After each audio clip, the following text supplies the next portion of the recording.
What's going on, guys? It's Cliffy here. Now, as I said, I would be back for the last two innings of this test series. Sorry, this test match against the West Indies. As we can see, Tommy Latham scored an impressive 203 not out. Kane Willamson 157 not out as we declare 487 for 6. Gives us a lead, gave us a lead of 268. And the reason I have declared is because of the rain. So there's a fair bit of it hanging around at the moment. And hopefully that is going to help us, assist us in the swing department. And hopefully what that means is that we can, again, pick up some early wickets. The pitch is starting to fail. The ball's going to start swinging. It's going to be a tough time, it must be said, for Tommy Latham behind the stumps. Especially after that marathon innings he did just play with the bat. So we are still about 240 runs ahead, so I'm imagining if West Indies can get a decent crack at batting, which I'm guessing they're probably going to. I mean, they've got plenty of time left on their side, that we probably will be batting again. And that does scare me a little bit. I don't want to be chasing down a whole lot, especially with this pitch starting to crack, starting to turn, and starting to work well for the seamers. And they have played through that third and final period of day 3 very, very well.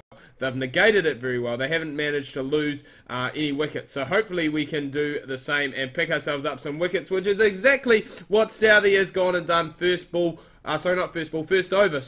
of day 4. And we have gone and got power just like that. So I was hoping that the pitch was going to crack up a fair bit more so that we could get Mitchell Santner involved, who was, in my mind, fairly decent in the first innings. I think he picked up 2 for, possibly 3 for, and he was bowling very well in tandem with Colin de Gronholm. So hopefully we can get those two there to, I guess, bowl in tandem very well again, because West Indies are making light work of this deficit at the moment, and drop catches like that from Jeet Raval are definitely not going to help us. We need those to stick if we are going to walk away out of here with a test win under our belt. And we might even possibly we'll have to go and change up the bowlers, because that has been a big long spell that these guys have bowled. Neesham was very good with the bat for me as well, as really what all the guys in the lower order. They came in, did their job, scored quickly, which was what was needed at the time and place. And I think Braithwaite is just going to nudge that one there into the offside, pick himself up a 50. Very well played by him. In difficult circumstances, it must be said, you know, with having the cloud cover that we did, the deficit that they were facing, and they've knocked off a good chunk of it already. 137 is gone, and that is better from Guptill. So he takes a good catch, and that is what was needed, really. We just needed that breakthrough before the lunch break, and we have had it provided by Corey Anderson, who has gone and picked up Samuels as well. So that is a big wicket to grab him. And very surprisingly, it's not Tim Southee and Trent Boult that are doing the damage that I thought they would. But Corey Anderson, very hard to keep him out of the side. A very, very good player. And I don't know, the single was for Doric's 50. I was going to say, I thought that could have potentially been a run-out opportunity. But he's standing pretty strong, pretty tall as well. And I think it is time to introduce just a little bit of spin, a little bit of left arm orthodox. And look at that, 4th ball. See you later, Doric. Set man. And the one thing I do like about playing the West Indies in this test series is the amount, once you get through, I think Powell is a left-hander. I think apart from that, all the other 10 players are right-handers, which works perfectly for Santner, as he's gone and picked up his second there as Blackwood is stumped. So it works beautifully, because we are turning the ball away from those guys, and it does help Santner in the way that he is bowling. So great, great start. The pitch, again, I say this all the time, it's not totally susceptible to spin, but Mitchell Santner, as we know, isn't a huge turner of the ball. He's a bit like Daniel Vettori. A lot of people have likened him to a young Daniel Vettori. He's just one of those guys that will have those changes of pace.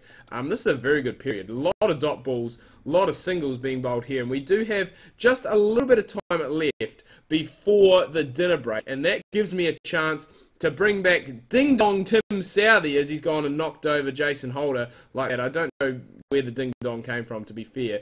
But the new ball is ready to take, and I think we will take it because we are heading in to the break. So it gives our players a good amount of time to rest up, get ready. And Trent and Tim are going to be taking the new ball. New Zealand's still 50 runs ahead, so there still is a real possibility that we will not bat again in this game, especially after that hit. I thought possibly could have retired Hurt, but he has managed to stick in there. And Roston Chase is still in, so you think that he is the main guy. If we can get him, then we do just have the tail left to go and get. But it's looking as though, well, it's looking ever so likely that with only 34 runs left to get, that we probably are going to be required to bat again. Probably not for a whole lot, unless Tim Southee and Trent Boult can get it on the absolute money, which it kind of looks like they are doing at the moment. They are just...